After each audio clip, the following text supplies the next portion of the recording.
नमस्कार दोस्तों, जय श्री कृष्ण। मेरे YouTube चैनल में आपका बहुत बहुत स्वागत है। आज के इस वीडियो में हम आपको चैत्र माह के कृष्ण पक्ष की संकष्टी गणेश चतुर्थी की कथा सुना रहे हैं। इस कथा में मकरध्वज नामक राजा की कथा का वर्णन किया गया है। तो दोस्तों, आइए सुनते हैं चैत्र कृष्ण गणेश चतुर्थी व्रत कथा को। एक समय ऋषिगणों ने भगवान स्वामी कार्तिक जी से पूछा कि हे प्रभु, दारिद्र रोग तथा कुष्ठ आदि रोगों से महादुखात एवं बैरियों द्वारा राज्य से च्युत किए गए शुभाकांक्षी सब नरेशों को क्या करना चाहिए। हे स्कंद, सभी उपद्रवों में पीड़ित तथा विद्या, पुत्र, ग्रह और धन से विहीन शुभाकांक्षी मनुष्यों को क्या करना चाहिए। वो कर्तव्य उपाय कहिए जिसमें उन्हें क्षेम और अर्थ की सिद्धि हो जाए। यह सुनकर स्कंद जी बोले कि हे ऋषिगणों, सब सावधान होकर सुनो। मैं तुमसे एक उत्तम व्रत की कथा कहता हूँ। संकटनाशक गणेश उसका नाम है। वो इस लोक और परलोक दोनों में सुख का देने वाला है। प्राणी इसी उपाय से भूमंडल पर सब कष्टों से पार हो जाते हैं। इस व्रत को देव की पुत्र कृष्ण ने क्षेम और अर्थ सिद्धि के लिए धर्मराज को दिया था, जबकि वो वन में दुख पा रहे थे, जैसे कि गणेश जी ने अपनी मां को सुनाया था। वैसे ही श्री कृष्ण परमात्मा ने द्वापर में पांडवों को सुनाया था। पार्वती जी ने पूछा कि हे गणेश जी, चैत्र कृष्ण चतुर्थी को श्री गणेश की पूजा कैसे करनी चाहिए। इस दिन भोजन क्या करना चाहिए। चैत्र मास के गणपति देवता का नाम क्या है। उनके पूजन आदि का विधान क्या है, सो आप मुझसे कहिए। गणेश जी ने कहा कि हे महादेवी, चैत्र कृष्ण चतुर्थी के दिन विकट नामक श्री गणेश जी की पूजा करनी चाहिए। दिन भर व्रत रखकर रात्रि में 16 उपचार से पूजन करना चाहिए। ब्राह्मण भोजन के अनंतर स्वयं व्रती को इस दिन पंचगव्य अर्थात गौ का गोबर, मूत्र, दूध, दही और घी उसका पान करके रहना चाहिए। यह व्रत संकटनाशक है। इस दिन शुद्ध घी के साथ बिजोरे नींबू का हवन करने से बांझ स्त्रियां भी पुत्रवती होती हैं। हे शैलपुत्री, इसका इतिहास बहुत ही विचित्र है। मैं उसे तुमसे कह रहा हूँ। इसके स्मरण मात्र से ही मनुष्य को सिद्धि मिलती है। प्राचीन काल में सतयुग में मकरध्वज नामक एक राजा हुए। वे प्रजा के पालन के बड़े ही प्रेमी थे। उनके राज्य में कोई निर्धन नहीं था। चारों वर्ण ब्राह्मण, क्षत्रिय, वैश्य और शूद्र अपने अपने धर्मों का पालन करते थे। प्रजाओं को चोर डाकू आदि का भय नहीं था। प्रजा स्वस्थ रहती थी। सभी लोग उदार, सुंदर, बुद्धिमान, दानी और धार्मिक थे। इतना सुंदर राज्य शासन होते हुए भी राजा को पुत्र की प्राप्ति नहीं हुई। तत्पश्चात महर्षि यज्ञवत्सल की कृपा से उन्हें कालांतर में एक पुत्र की प्राप्ति हुई। राजा राज्य का भार अपने मंत्री धर्मपाल को सौंपकर विविध प्रकार के खेल खिलौनों से अपने राजकुमार का पालन पोषण करने लगे।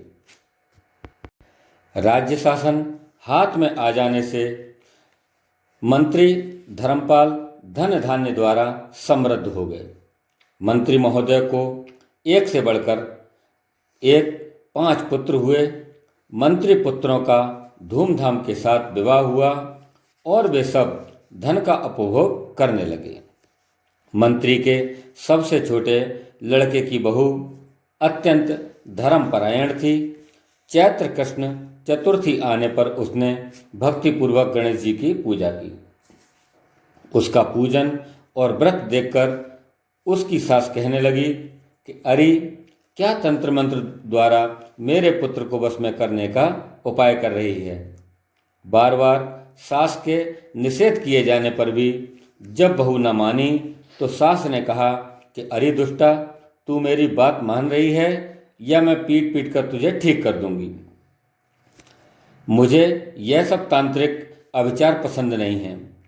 तब बहू ने कहा कि सासू जी, मैं संकट नाशक गणेश जी का व्रत कर रही हूँ। यह व्रत अत्यंत फलदायक होता है। पतोहू की बात सुनकर उसने अपने पुत्र से कहा कि पुत्र, तुम्हारी बहू जादू टोने पर उतारू हो गई है। मेरे कई बार मना करने पर भी वह दुराग्रहवश नहीं मान रही है। इस दुष्टा को मार पीट कर ठीक कर दो। मैं गणेश को नहीं जानती, ये कौन है और इनका व्रत कैसे होता है। हम लोग तो राजकुल के मनुष्य हैं, फिर हम लोगों की किस विपत्ति को ये नष्ट करेंगे। माता की प्रेरणा से उसने बहू को मारा पीटा। इतनी पीड़ा सहकर भी उसने व्रत किया। पूजनोपरांत वह गणेश जी का स्मरण करती हुई उनसे प्रार्थना करने लगी कि हे गणेश जी, हे जगतपति, आप हमारे सास ससुर को किसी प्रकार का कष्ट दीजिए। हे गणेश्वर, जिससे उनके मन में आपके प्रति भक्ति भाव जागृत हो जाए। हे भगवान, विश्वात्मा गणेश जी ने सबके देखते ही देखते राजकुमार का अपहरण करके मंत्री धर्मपाल के महल में छुपाकर रख दिया। बाद में उसके वस्त्र आभूषण आदि उतारकर राजमहल में फेंक दिए और स्वयं अंतर्ध्यान हो गए। इधर राजा ने अपने पुत्र को पुकारा, परंतु कोई प्रत्युत्तर नहीं मिला। फिर उन्होंने मंत्री के महल में जाकर पूछा कि मेरा राजकुमार कहाँ चला गया। महल में उसके सभी वस्त्राभूषण तो हैं, लेकिन राजकुमार कहाँ चला गया है। किसने ऐसा निंदनीय कार्य किया है। हाय, मेरा राजकुमार कहाँ गया। राजा की बात सुनकर मंत्री ने उत्तर दिया कि हे राजन, आपका चंचल पुत्र कहाँ गया, इसका मुझे पता नहीं है। मैं अभी गांव, नगर, बाग बगीचे आदि सभी स्थानों में खोज कर आता हूँ। इसके बाद राजा अपने सभी नौकरों, सेवकों आदि से कहने लगे कि हे अंगरक्षकों, मंत्रियों, मेरे पुत्र का यथाशीघ्र ही पता लगाओ। राजा का आदेश पाकर दूत लोग सभी स्थानों में खोज करने लगे। जब कहीं भी पता न लगा तो दूतों ने आकर राजा से डरते डरते निवेदन किया कि महाराज, अपहरणकर्ताओं का कहीं सुराग नहीं मिला है। राजकुमार को आते जाते किसी ने भी नहीं देखा है। दूतों की बातों को सुनकर राजा ने मंत्री को बुलवाया। मंत्री से राजा ने पूछा कि मेरा राजकुमार कहाँ है। धर्मपाल, मुझसे साफ साफ बता दे कि राजकुमार कहाँ है। उसके वस्त्राभूषण तो दिखाई पड़ते हैं, केवल वही नहीं है। अरे नीच, मैं तेरा वध कर डालूंगा, तेरे कुल को नष्ट कर दूंगा, इसमें जरा भी संदेह नहीं है। राजा द्वारा डांट पड़ने पर मंत्री चकित हो गया। मंत्री ने सिर झुकाकर कहा कि हे भूपाल, मैं पता लगाता हूँ, इस नगर में बालक अपहरणकर्ताओं का कोई गिरोह नहीं है और ना ही डाकू आदि रहते हैं। पर फिर भी हे प्रभु, पता नहीं किसने ऐसा नीच कर्म किया है और न जाने राजकुमार कहाँ चला गया। धर्मपाल ने आकर महल में पत्नी और पुत्रों से पूछा कि अपनी सभी बहुओं को बुलाकर भी उसने पूछा कि यह कर्म किसने किया है। यदि राजकुमार का पता नहीं लगा तो राजा मुझ अभागे के वंश को विनाश कर देंगे। ससुर की बात सुनकर छोटी बहू ने कहा कि हे दादाजी, आप इतने चिंतित क्यों हो रहे हैं। आप पर गणेश जी का कोप हुआ है, इसलिए आप गणेश जी की आराधना कीजिए। राजा से लेकर नगर के समस्त स्त्री पुरुष, बालक वृद्ध संकट नाशक गणेश चतुर्थी का व्रत विधि पूर्वक करें तो गणेश जी की कृपा से राजकुमार मिल जाएंगे।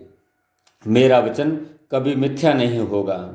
छोटी बहू की बात सुनकर ससुर ने हाथ जोड़कर कहा कि हे बहू, तुम धन्य हो, तुम मेरा और मेरे कुल का उद्धार कर दोगी।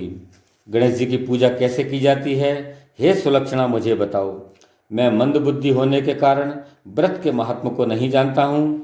हे कल्याणे, हम लोगों से जो भी अपराध हुआ हो उसे क्षमा कर दो और राजकुमार का पता बता दो। तब सब लोगों ने संकटनाशक गणेश चतुर्थी का व्रत करना आरंभ किया। राजा सहित समस्त प्रजाजनों ने गणेश जी की प्रसन्नता के लिए व्रत किया।